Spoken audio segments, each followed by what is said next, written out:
I'll give a quick intro to Adam. So Adam Graber lives in Chicago. He has been involved in the FaithTech world for the last couple of years now, since FaithTech got started in Chicago. And Adam comes with a background from Tyndale, working at Tyndale for quite some time in the publishing world, Christian publishing world.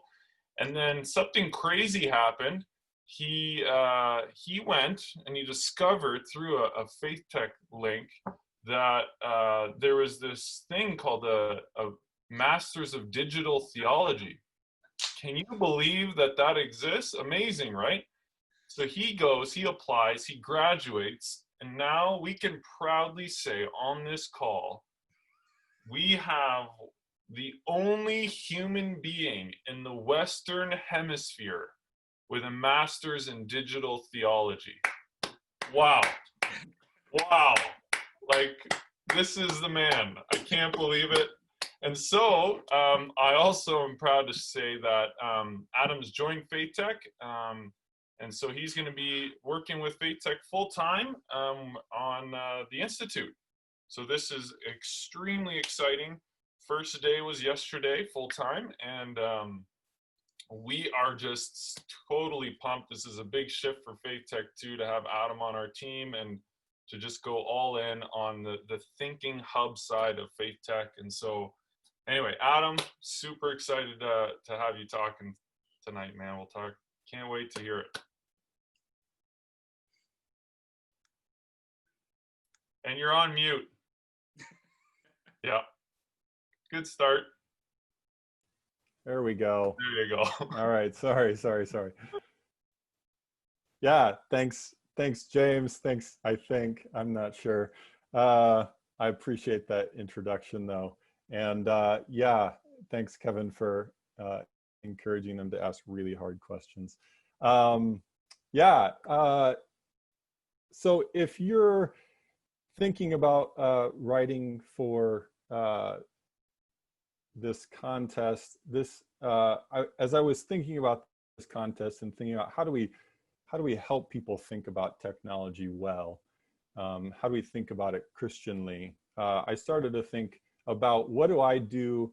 My buddy and I, Chris, we host a podcast called Device and Virtue, and as we've done that, I've started to develop a process of how I think through technology and how I think about it personally.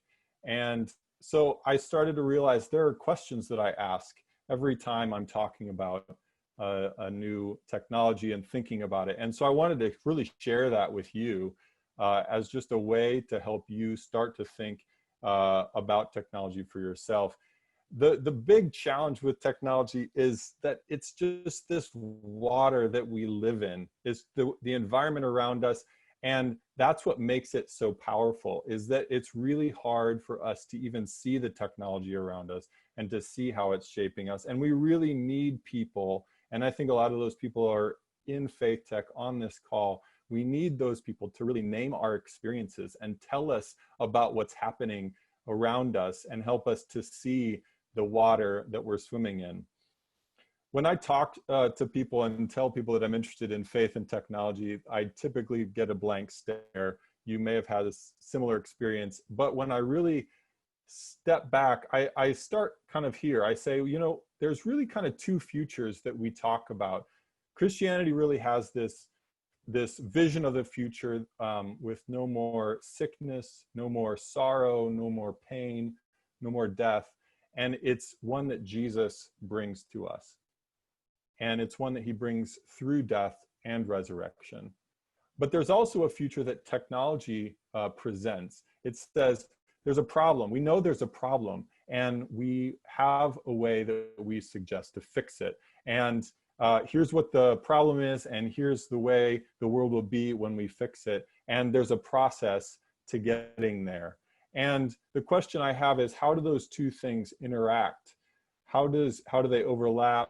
How do they compare, conflict, contrast, and complement one another? So as I think about technology, I'd encourage you in the chat just to type, what are you thinking about? What's a technology that you're spending some time thinking about right now that you want to sort of unpack from a Christian perspective? Maybe just take 10 seconds, 15 seconds, and think about it and write what's on your mind as you're thinking about technology and faith.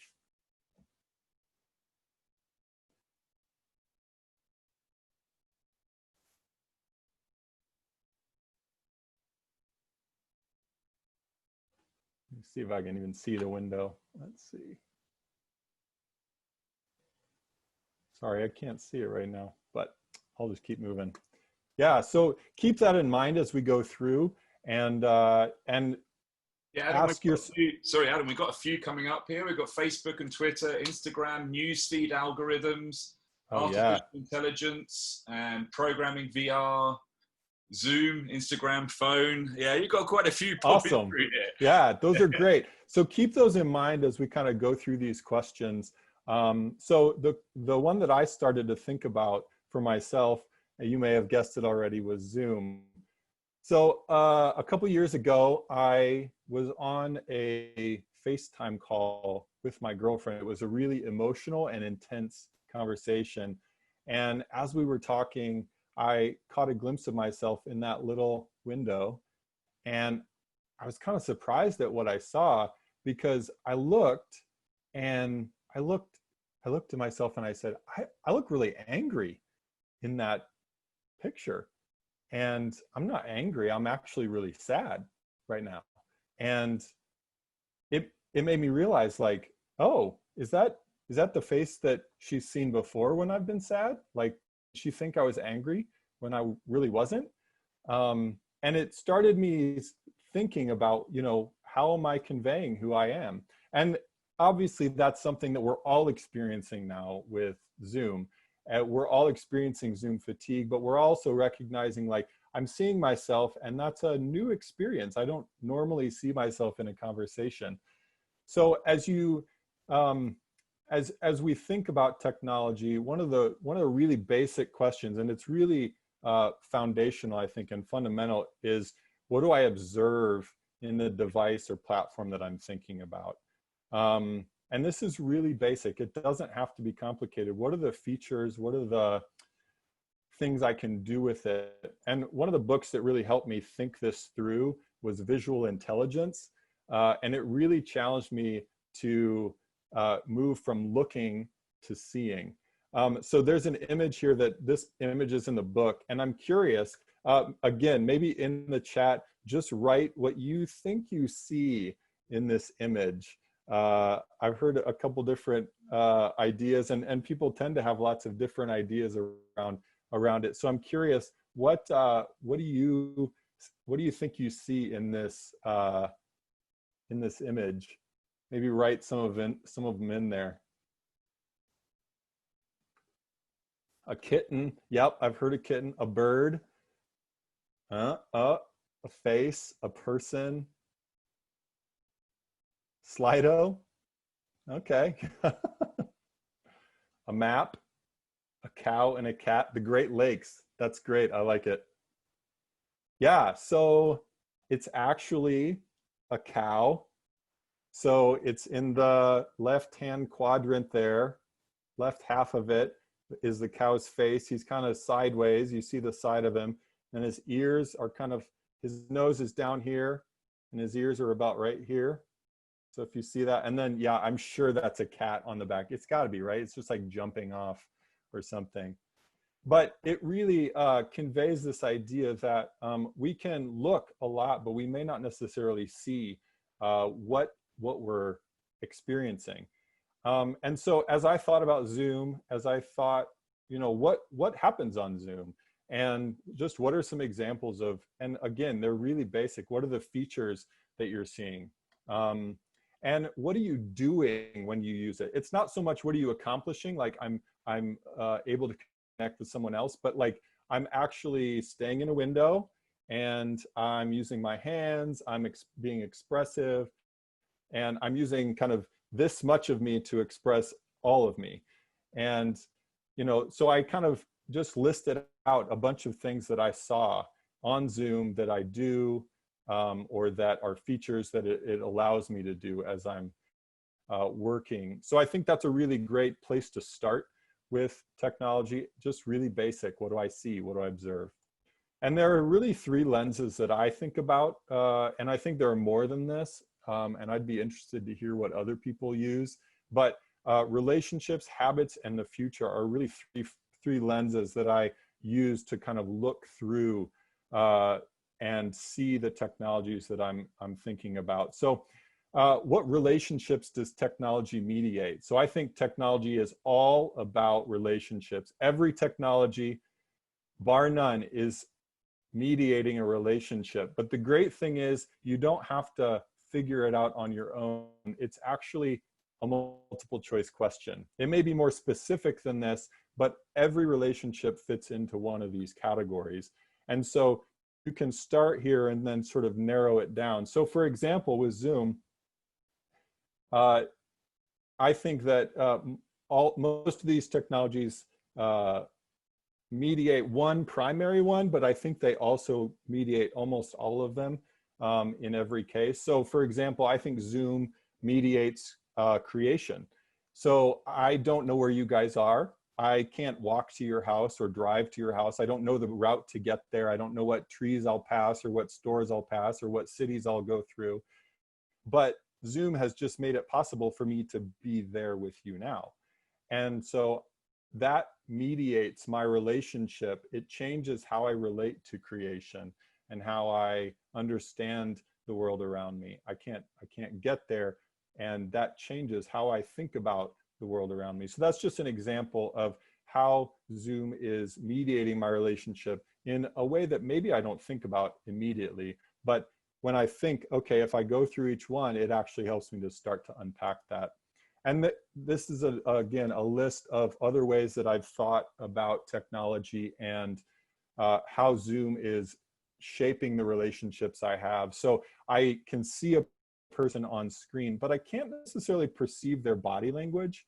I've also noticed that Zoom is really good for structured conversation, but it's not great for just sort of casual interaction because people end up talking over each other and it just gets kind of weird. And I think that's maybe part of the Zoom fatigue. But also the obvious one, I'm more aware of myself because I can see myself. And there's sort of this, this self-awareness that happens as a result of it. And so those are a couple ways that I think about the relationships. And then the next question I think about is, what are the habits that this technology cultivates? And again, this is kind of a hard question, and I really, I like to unpack it with two other simpler questions, I think. One is, what does it make it easier or harder to do? So when it's easier, it's more likely, and when it's harder, it's less likely. So that's really going to shape that ease. That simplicity is going to shape whether I'm more likely to do it, and that's going to make my habits kind of take a direction that I may not expect. And then the second one is what's likely to happen when everyone has it, when it becomes the water that we're all swimming in. So my co-host Chris on the podcast, he likes to talk about toy, tool, and environment as a way of as a path of adoption for technology. So I might start texting just emojis and GIFs and just silly things with someone like my nephew. He's 14. He likes to just, you know, do silly stuff. But eventually, like, it becomes a tool, and we're texting, and we'll actually, if I text you and we meet up, like I expect you to arrive because we've texted. I just did that today with a friend. I said, hey, can I come over? And it happened. And then, but it becomes an environment eventually when I text you and then I'm like, why didn't I hear back from you? Why isn't he responding? Because suddenly we're all expecting that texting is part of the environment. And once it becomes part of the environment, that's when the shaping really starts to happen. So there's a lot of habits that happen because of Zoom. It might be that, again, there's more structured interaction. There's less awareness of other people's body language. I'm more aware of myself. I'm self-monitoring in a deeper way. But then there's also research that a friend recently shared that came out of Canada, and that trust through Zoom and things like Zoom actually is harder to establish than it is when you're in person. So that rapport that you create in person really is important. And if you don't have that before you start interacting with someone on Zoom, it can be a real challenge to sort of build that up. I think it just probably takes longer to build that rapport, and maybe takes more intentionality. It's not necessarily as intuitive or just natural. And so what happens when we're all in this pandemic, in this quarantine, and we're Zooming with each other? How does that shape our interactions? I've seen some of my friends we're interacting more on Zoom and texting, and we're on group text. I've actually seen some pretty significant conflict happen as we've had some disagreements, and it's actually generated some things that I think are really problematic. And I'm really sad, because I think these friends I don't think would have that conflict if they were in person. So the next question is sort of what future does this technology imagine for us? And again, this is hard, because this is all about predicting the future, right? Technology, when we build a technology, we have this idea, okay, we're gonna solve this problem. But those are really great intentions, I think, most of the time. I think about Facebook, and I think Facebook was about bringing community together. And now we have some unintended consequences that we didn't expect. Like, there's more political division, there's fake news, there's a decline in trust. And so we have some unintended consequences, but then you've got everything in between. There are people who are predicting really great things, and there are people who are predicting really dire end of the world things. And so we kind of have to sift through that. We have to say, is that likely? Is that possible? And again, it's going back to relationships and habits and just our observations of this technology. How is it shaping us? And really being critical about what kind of future it could or may not create. So as I thought about Zoom, and as you think about the devices that you are thinking about, what is the future that it is promising? What is the future that it might create? What is the future that we might not expect it to create? What happens when everyone has it and it's an environmental thing? How is it going to change how we interact with one another? When we expect you to text me back or to respond, and suddenly you don't, what happens in those interactions? So as I thought about Zoom, it promises that you can be connected anywhere.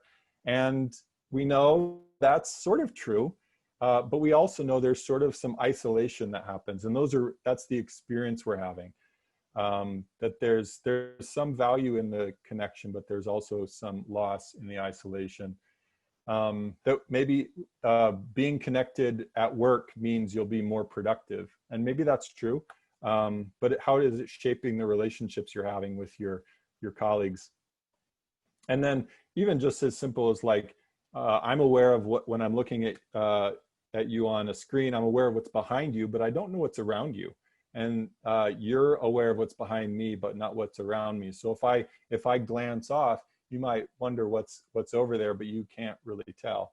And so how, that shapes our interactions and our understanding of, is that we might say, oh, that person was distracted, or that person doesn't care about me. And we kind of start to assign reasons for what's going on around when we don't really know. So those are really three lenses that I think through. And I kind of put a little more theological language to it, biblical language of mediation, of formation and salvation, to sort of get us to start thinking about technology in a theological way. So as I think about Scripture and Zoom, I'm start to asking more ethical questions, and questions that feel more related to Scripture. So I'm asking, how does Zoom shape our experience of community and our shape of community? The Bible talks a lot about community. The church talks a lot about community, and that's a really big value. And how is Zoom shaping that community now? now that we're live streaming our church services and so forth. So it's really valuable and worthwhile thinking about that. What's our spiritual discipleship and our spiritual growth like? And how are we being formed spiritually? Is the next question. Like, where does Zoom direct my attention? How does it direct my activity? I kind of stay in one place. I might stay home more, or I might interact with my neighbors more because we're going outside to get some fresh air. So Zoom is suddenly changing even those dynamics. And then, what problems is it fixing and what problems does it not fix? And how is it framing what the question is and what the problem is? It's saying this is the problem and here's the solution. But would Christianity say that's the problem? Would Jesus say that's the solution? And how we can start thinking about that is really a way to then think it through and find those connections and those conflicts. And then, as I think about Zoom and what Scripture says, I think about seeing over talking.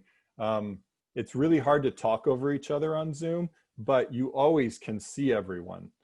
Maybe the screen will freeze or the visuals will freeze, but talking is always a bigger challenge. And I find that interesting when Scripture says, spend more time listening than you do speaking, and it also emphasizes hearing, and rather than just judging based on appearances. And that's kind of the next thing, like, how am I managing my image? My interactions become somewhat of a performance, and how is my awareness of myself, like it was with my girlfriend, shaping how I then interact with other people? How is that, it's kind of that weird loop, but that perception of yourself is shaped by Zoom giving you a visual of yourself. And then it emphasizes, being aware of others and seeing what's in my background. Have you guys been spending time looking and thinking, oh, that's an interesting thing in his background? And then, Zoom might say that face-to-face is how life should be. And rather than working side by side, and maybe that's a great thing. I think working face to face or interacting face to face actually forces us to maybe face some conflict that we wouldn't face otherwise. But there is a time to work side by side too. And then again, that intentional versus impromptu, the fun of just interacting casually versus the sort of structured interactions that really work best on Zoom. So that's just a quick overview of how I think about technology and what questions you can ask as you're trying to think through whatever device it is that you're interested in, and whatever questions you have.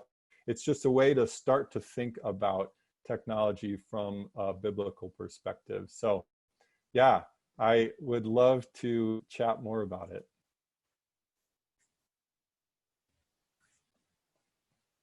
Great, thanks, Adam. That is awesome. So I'm going to share my screen now, if that's okay, where we'll bring up Slido. We've got a few questions already, but feel free to bash your... Actually, before we do any of that, can you do a Zoom round of applause for Adam, please, first, for sharing his heart with us tonight? That is awesome. Thank you so much. Thanks. I love that, the mediation, formation, salvation. That's going to stick with me from tonight. So let me just get my screen up so we can here we go, so we can get the Q&A rolling for you.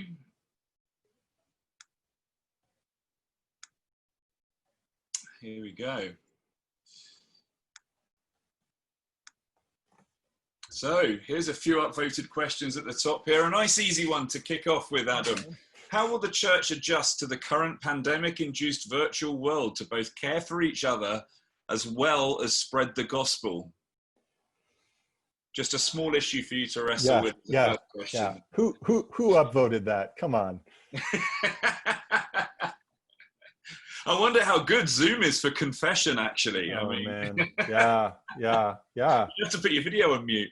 Yeah, I think pastors, I think pastors are going to have to spend more time being more intentional and, again, doing the reaching out. They're going to have to find ways to account for the gaps in visibility because they're unable to see the people who aren't there and who maybe aren't on a live stream or whatever. And so I think pastors are going to have to spend more time, and I'm sure they are, I'm sure they've been experiencing it, but thinking of ways to continue to maintain connection with their congregation in much more intentional ways and proactive ways, whereas they would just, run into people at church. I think they have to spend more time reaching out rather than just waiting for people to come to them. Cool, thanks for that. And I think a lot of the work that that is coming through different hackathons and different faith and tech communities at the moment, including our own, is there to offer tools up to help the church adjust to this non-fellowship environment we're suddenly thrust into. I'm part of a small church in North Toronto, and we certainly had to get our head around the technology of live streaming, but not just live streaming, but also meaningfully engaging with your community and your congregation without the ability to be face-to-face. So that's I think the live streaming is a challenge. My church live streams and there's not a lot of interaction. And I think in this moment, the interaction is actually more valuable than, not more valuable. The presentation of the church is only one aspect of the church. And what happens outside the 60 minutes that we sit in a pew and watch what's happening on a stage, that interaction needs to continue to happen. And I think the church is partly responsible to facilitate that interaction that is happening both with clergy and staff, but also among the congregation. Great. I'm gonna jump down one question just so Michael doesn't get every question in here. Michael's good on the questions. Good stuff, Michael. Take him. David Walsh asked, great to see you on the call, by the way, David. Great to have you with us, one of our Torontonians. What tools can we use for critical thinking of faith and social justice? Yeah, I mean, when I think about the social justice question and technology, I'm definitely thinking about the economics of technology and access to technology that people have. And then I'm also, I guess I'm thinking back to just something about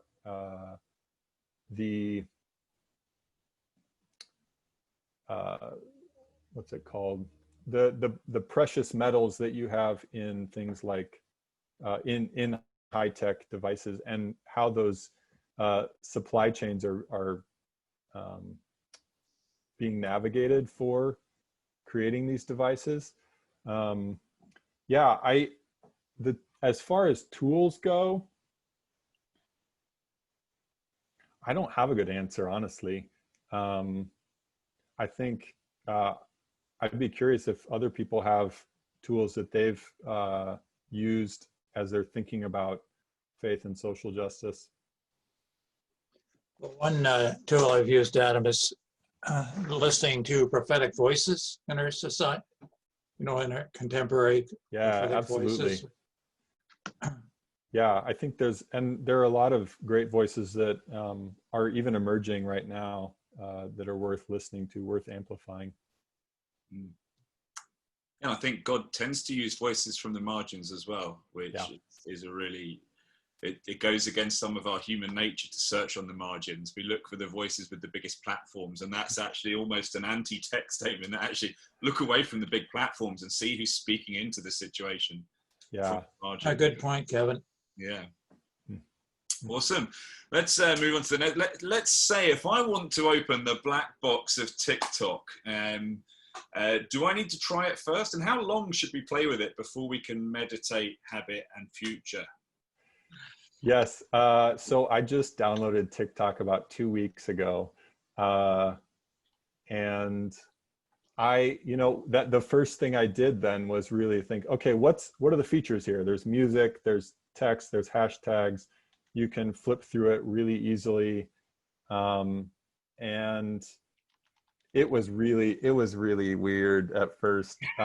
But after a few days, I felt like, okay, it actually helped me to really think through what are the features, because it just felt like a barrage of information, and it was just weird.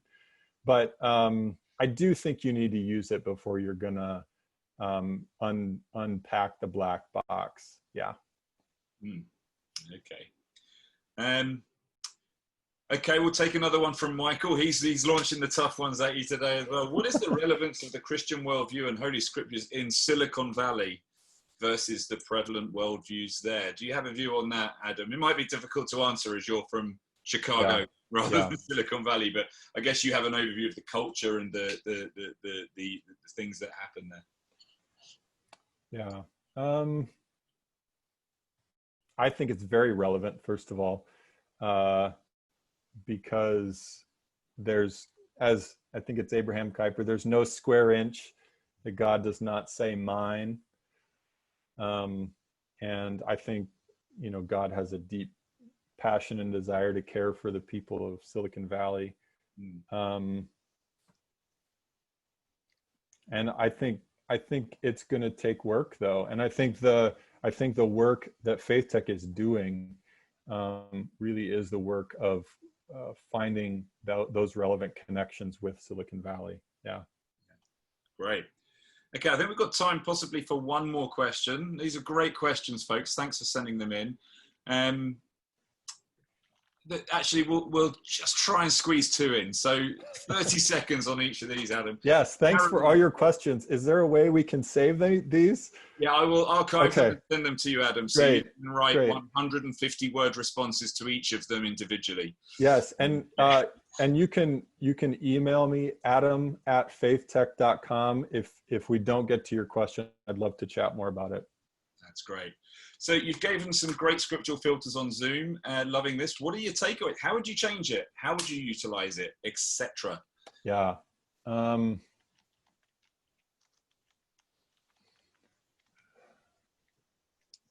think the first thing I would do is, I think the first point is awareness, recognizing where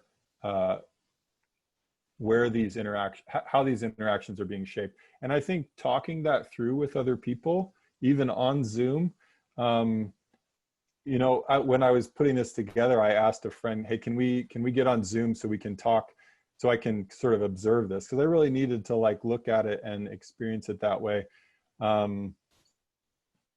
But I think,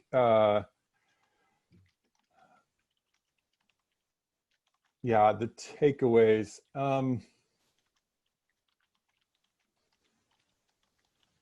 I think understanding its strengths. So understanding that it's great for structured interaction, but for unstructured interaction, it's going to be a lot more frustrating. And if I feel frustrated with someone, that maybe it's the technology and not the person. I mentioned some friends who were having some conflict, and I really tried to push them off of both Zoom and texting to have these conversations, because it just wasn't going to be valuable. And I didn't totally convince them. They thought, no, we can have these conversations this way. And I think, yeah, in some cases, I think that's when conflict starts to happen in a communication environment, I would definitely move out of that environment and have the conflict in a more personal way. Yeah. Okay. I think we're out of time there. So let's get the last. I was going to ask you the one about contact tracing, which is obviously a key, key element of debate at the moment, whether it's whether it's a social rights against our social rights and our religious freedom. But then Yeah. maybe we can carry that into our breakout groups, and people can have safe discussions in their 4s and 5s there. So I'm going to stop the screen share there. I will archive these questions and send them to Adam as well. And do reach out, Adam at FaithTech. Please do. .com, and I'm speaking on your behalf here, Adam, but I'm sure you'd be more than happy to carry on the conversation, or indeed just look him up on Slack, and that's a really good way of having those discussions as well.